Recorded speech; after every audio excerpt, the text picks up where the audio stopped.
শুধু দেখলেই বা গেলেই হয় না, নিজের মধ্যে প্রবল ইচ্ছাটাও থাকা উচিত যে আমি এই জিনিসটা করব, আমি এটা পারবো। তবেই তুমি সেই জিনিসটা করতে পারবে, কিন্তু তার আগে না।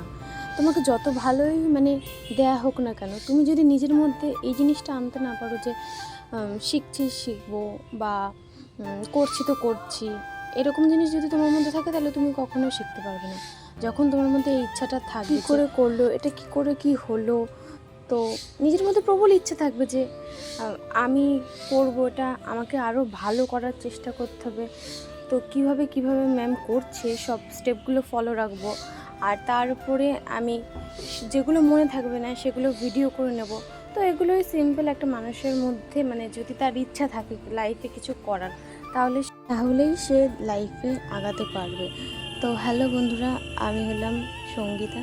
তো আমার লাইফের কিছু ছোট্ট ঘটনা তোমাদেরকে এই ভিডিওতে আমি তুলে ধরলাম। তো আমারও অনেক স্বপ্ন আছে, আর সব স্বপ্নগুলোই পূরণ করব আমি, সেটা আমি জানি, যদি আমার মধ্যে সে প্রবল আকাঙ্ক্ষা আর ইচ্ছাটা থাকে যদি। নমস্কার।